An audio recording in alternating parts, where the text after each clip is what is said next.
이번 시간에는 신령한 사람이 되려면 어떻게 해야 될까요? 라는 제목으로 말씀드립니다. 하나님께서는 우리가 성령을 체험하면 신령한 사람으로 태어나기로 원하십니다. 고린도서 2장 13절 15절에 우리가 이것을 말하거니와 사람의 지혜가 가르친 말로 아니고 오직 성령께서 가르친 것을 하니 영적인 일은 영적인 것으로 분별하리라.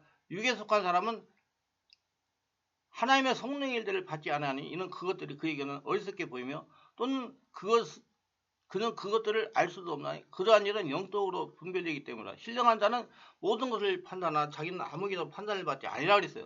여러분들 성령으로 신령한 자가 되시기 바랍니다. 신령한 자가 되셔야 하나님의 것들을 알고 복을 받으며 따라갈 수가 있습니다. 신령한 성도란 하나님과 관계가 열린 성도입니다. 하나님이 영이십니다. 영이신 하나님과 관계가 열리니 신령해지는 것입니다. 하나님이 닮아가는 거예요. 하나님이 신령이시기 때문에. 신령해지려면 예수님 같은 영성을 갖춰야 됩니다. 예수님 같은 인격이 되어야 됩니다. 영성이 있고 인격이 되려면 잠재적으로 숨어있는 세속의 것들을 치워야 됩니다. 독소, 상처, 스트레스, 혈통에 대한 문제들을 성령 역사로 다 녹여서 배출해야 됩니다. 세속의 것들이 떠나가야 신령한 사람이 될 수가 있습니다. 성령 하나님은 예수님의 성도의 잠재의식을 치유하려고 마음 안에 임재하신 것입니다. 임재하신 성령께서 잠재의식을 포함한 전인격을 장악하시면서 치유하시는 겁니다. 신령한 사람이 되기 위해서 성령께서 하시는 일입니다. 성령께서는 성도를 인도하여 연단하시며 시험하여 훈련하십니다. 신령한 사람이 되게 하기 위해서 하나님의 것을 보고 하나님의 특국에서 살게 하기 위해서 성령께서 인도하시면서 신령한 영적 체험을 하게 하십니다. 하나님께서 우리에게 영적 경험을 시켜주는 근본 원인은 첫째는 영적 세계의 실제를 경험하게 하심으로써 우리의 삶을 살아가는 가치관을 바꿔주시는 것이고, 둘째는 이를 통해서 우리의 믿음을 성장하게 하시는 데 목적이 있습니다. 그럼 모든 그리스도인들은 물과 피로 거듭나고 성령으로 세례를 받고 나면 모두 나름의 영적 경험을 하게 됩니다. 이것은 보편적인 이유로 알게 되는 영적 경험이며, 또 그리스도인이라면 실상 모두가 다 이런 보편적 의미에서 영적 경험을 해야 됩니다. 그럼 우리가 성령으로 세례를 받게 되면 방언을 비롯한 다양한 성령의 나타남과 영적 경험을 하게 되는 것입니다. 영적 경험을 하면서 하나님이 살아계신 하나님이구나, 살아계신 하나님이 나를 점령하고 나를 인도하는구나 깨닫게 되기 때문입니다. 그래서 신령한 것이 열리는 것입니다. 이론과 지식으로만 아는 것은 실상 내면에서 관념적으로만 머물 뿐 영적 실제가 되지 못합니다. 그리고 그리스도는 모두가 성령으로 세례를 받고 영의 실제와 영적 세계의 실제에 접촉해 보아야 됩니다. 우리 중 많은 사람이 그러한 경험을 하였을 것입니다. 그런 과정을 통해서 가치관이 바뀌고 육체에 속한 사람이 영에 속한 사람으로 바뀌어가며 신령한 때로 관하여 눈을 떠가게 되는 것이나, 삶도 그러하지만 신앙도 실제 자신이 경험하지 못하면 간접적 신앙에 머물 뿐이기 때문에 종교일 뿐이요 신령한 것을 아는 영에 속한 사람은 되지 못합니다. 그럼 인간적으로 볼 때 지극히 강건하고 도덕적이던 백부장 고넬료에게 하나님은 천사를 보내셔서 베드로를 통해서 성령으로 세례를 받게 하신 것입니다. 성령께서 신령한을 알게 하시기 때문입니다. 신령한 사람이 되어야 하나님과 교통하면서 하나님의 일을 할 수가 있기 때문입니다. 우리가 이거를 말하고 사람이 지혜 가르친 말로 하니 오직 성령이 가르친 걸 하니 신령한 일은 신령한 것을 분별하라. 고린도서 2장 13절. 나가 하나님께서 우리에게 영적 경험을 허락하시는 또 다른 이유는 소명이나 위로와 관계가 있습니다. 하나님의 뜻과 섭리 안에서 자신이 앞으로 감당해야 할 전문적인 소명의 분야가 있다면 그 분야에 있어서 평범한 사람이 경험하지 못하는 깊은 영적 경험을 하게 됩니다. 이는 앞으로 자신이 그 영역에서 감당해야 할 소명과 관계가 있습니다. 하나님 때때로 우리의 위로를 위하여 황홀하고 신비로운 영적 경험을 허락하십니다. 아무리 어렵고 극한 상황에 놓이게 되면 아무리 믿음 좋은 사람이라 할지라도 엘리야처럼 탈진을 경험하게 됩니다. 그러한 가운데 하나님이 베푸시는 하늘의 놀라운 영광의 영적 경험은 말할 수 없는 위로가 되는 것입니다. 가령 말할 수 없는 핍박의 상황에 놓였던 스데반에게 하나님은 하늘문을 여시고 놀라운 하늘의 영광을 보게 하심으로써 죽음마저도 감사와 기쁨으로 이길 수 있도록 하신 것입니다. 스데반이 성령이 충만하여 하늘로 주목하여 하나님의 영광과 그 및 예수께서 하나님의 우편에 서신 걸 보고 말하되 보라 하늘이 열리고 인자가 하나님의 우편에 서신 걸 보노라 한데, 사도행전 7장 55절 56절.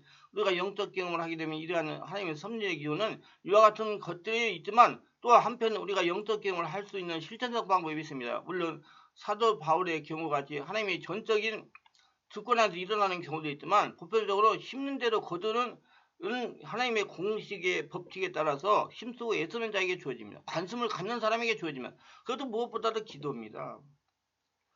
하나님 우리에게 주신 영의 세계와 교통하는 길은 오직 기도이기 때문에 충만하고 깊은 길을 통해서 우리의 영적 경험을 하게 됩니다. 오순절날 제자들이 예수께서 약속하신 성령의 세례를 경험하게 된 것도 예수님의 약속에 붙잡고 전혀 기도에 예수했기 때문입니다. 여자들과 예수의 모친 마리아와 예수의 아우들도 더불어 마음을 같이 전혀 기도에 힘쓰니라. 사도행전 1장 14절. 가끔은 어떤 분들이 저는 성령의 세례와 성령의 역사에 경험을 하지 않습니다라고 말씀을 합니다. 하지만 성령을 해방하고 거역하는 사망 이런 죄와 같은 영적으로 무서운 죄를 지은 경우가 아니라면 마가의 다락방이 제자들처럼 한동안 작정을 하고 전혀 기도에 힘쓰면 누구나 성령의 세례를 경험하게 됩니다. 여러분 성령 세례를 받겠다고 관심을 가지고 성령의 역사, 성령 세례가 임하는 장소에 가서 기도하시면 다 성령의 세례를 받게 됩니다.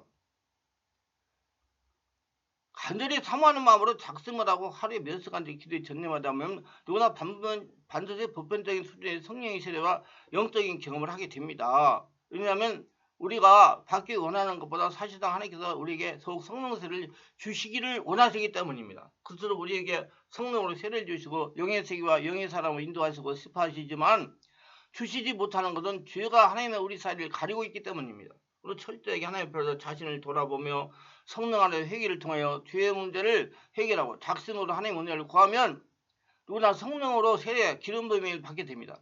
베드로가 이르되 너희가 회개하여 각각 예수 그리스도 이름으로 세례받고 죄사함을 받으라. 그러면 성령을 선물로 받으리니. 사도행전 2장 38절. 성령의 세례의 경험을 이든지 더 깊은 영적인 경험을 이든지 모두가 다 깊고도 충분한 기도를 통해 경험하게 됩니다. 기도 안 하면 안 돼요.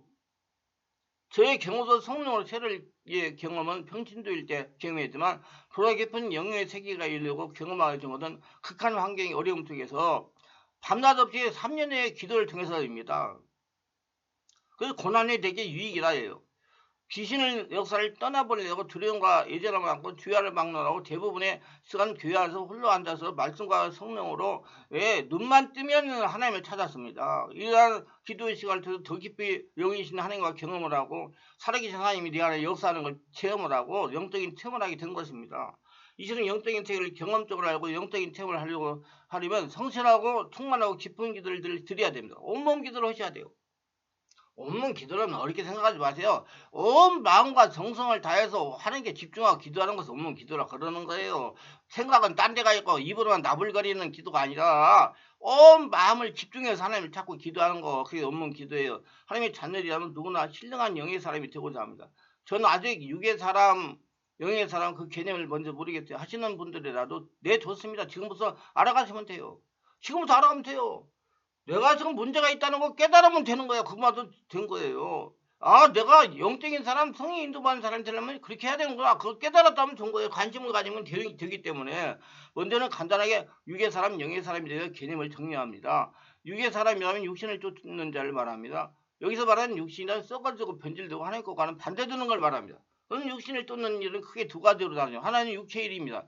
손발과 입술 등으로 죄짓는 것을 말하지요. 둘째로는 마음과 생각의 일입니다. 손발로는 죄짓지는 않는다고 해도 마음과 생각으로 하나님 보시기에 악한 것들을 생각하고 품고 있는 그것을 말합니다. 영의 사람이란 영의 일을 쫓는 자로서 행위적으로나 마음적으로나 성령의 기운과 영의 생각이 충만한 사람을 말하는 겁니다. 항상 하나님의 은혜 가운데 하나님이 기뻐하시는 하나님의 자신을 통해서 일하는 사람입니다. 여기서 우리가 착각하지 말아야 할 것은 영의 일을 한다 하며 그 사람은 곧 영의 사람이 아니라는 것입니다. 다시 말합니다. 영의 사람은 영의 일을 합니다. 영의 일을 한다 하면 영의 사람이라고 말할 수 없다는 것입니다. 예를 들어 성경을 읽는다고 합시다. 성경을 읽는 일은 영의 일에 속합니다. 성경을 읽더라도 저마다 동기가 다릅니다. 어떤 일은 하나님과 가까이 하고자 성경을 보는 이가 있습니다만 반면 어떤 일은 성경의 오류를 찾아 성경을 반박하고자 읽을 수 있는 겁니다. 그런데요. 하나님 믿는 자들 중에서 심판의 때가 이르면 양과 염소를 가른다고 하셨습니다. 알과 쭉정이를 같이 자라게 하다가 추수 때가 되면 알과 쭉정이를 면밀히 분별하신다는 것입니다.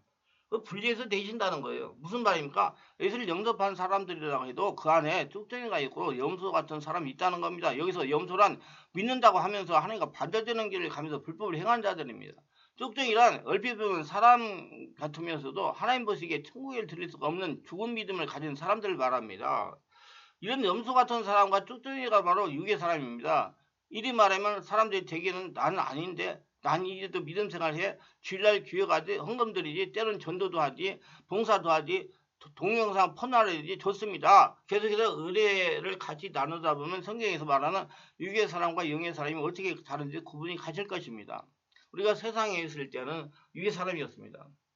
하나님 것과 반대되는 육신을 쫓으면서 그것이 죄이고 사망인지 몰랐습니다.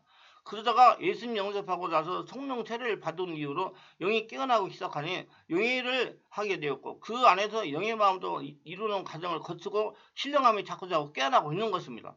육에 속한 사람은 이 땅에 아무리 선한 지식과 지혜를 쌓는다고 해도 영의 사람이 되지 않습니다. 아무리 착하고도 고운 마음씨를 가졌다 해도 결국 영의 사람이 될 수가 없습니다. 우리의 마음속에 영이 깨어나는 것은 성령이 아니고는 아니 되기 때문입니다. 예수 믿고 죽고 예수로 태어나가지고 성령으로 세례를 받은 사람은 영의 사람이 되겠네요. 그러나 그리 간단하지가 않습니다. 성경에 말하는 영의 사람은 단지 성령 세례를 받아 영이 깨어난 사람을 말하는 것이 아닙니다. 다시 말하면 성경에서 말하는 영의 사람은 예수님과 사귐이 있는 사람인데요. 여기서 사귐이 있다는 것은 빛 가운데 거하는 사람들에게 예수님은 사귐의 교제를 나눠주시는 겁니다. 예수님과 친밀하게 지내는 거예요. 그러니까 온전히 하늘나라가 된 것입니다. 빛 가운데 거하는 것이라고 하면 어둡게들 생각하는데요. 자신의 죄와 허물을 주님 앞에 드러내는 걸 말합니다. 시편 90편 8절에 주께서 우리의 죄악을 주의 앞에 놓으시며 우리의 은밀한 죄를 주의 얼굴 빛 가운데 두셨다오니 우리가 믿는다면서도 그 안에 염소나 뚝쟁이 같은 육의 사람이 있고 하나님이 인정하시는 영의 사람이 있다고 하였는데요. 영의 사람이 되기 위해서는 크게 네 가지 연단을 거치게 됩니다. 그 연단은 믿음 안에 이루어지는 일이요. 주님께서 각각 저마다 마음과 처지, 형편, 기질, 성격, 환경 등을 종합해서 고려해서 연단을 주십니다. 그 연단은 우리에게 힘듦과 고통을 주는 것 목적이 아니라 우리의 행위와 마음을 정확히 하셔가지고 하나님과 사귐 있는 자로 신령한 자로 만들어 가시기 위한 하나님의 성결의 과정임을 우리는 감사히 받을 수가 있어야 됩니다. 좀 더 빨리 성령으로 세례를 받고 성령을 불러 충만한 받아 신령한 사람이 되기 원하시면 충만한 교회에서 매주 월화 금토 10시부터 12시까지 하고 온몸 집중 기도에 참석하셔서 성령 강강 불러 성령 세례도 받고 온몸에 쌓인 독소, 상처, 스트레스, 혈통이 내려오는 영적인 모든 문제들을 해결받고 온전히 한나라 성도의 신령함을 개발할 수가 있습니다. 기도하면서 오늘도 저의 설교를 끝까지 들어주면 축복하시옵소서. 특별하게 구독, 좋아요, 알림 설정하심을 기억하시고 하늘 보고 축복하시고 하나님의 은혜 가운데 자꾸 성령의 집에 인도를 받아서 신령함을 개발하여 하나님의 축복 속에 살아가는 모두 되게 하소서. 예수님 이름으로 기도합니다. 아멘.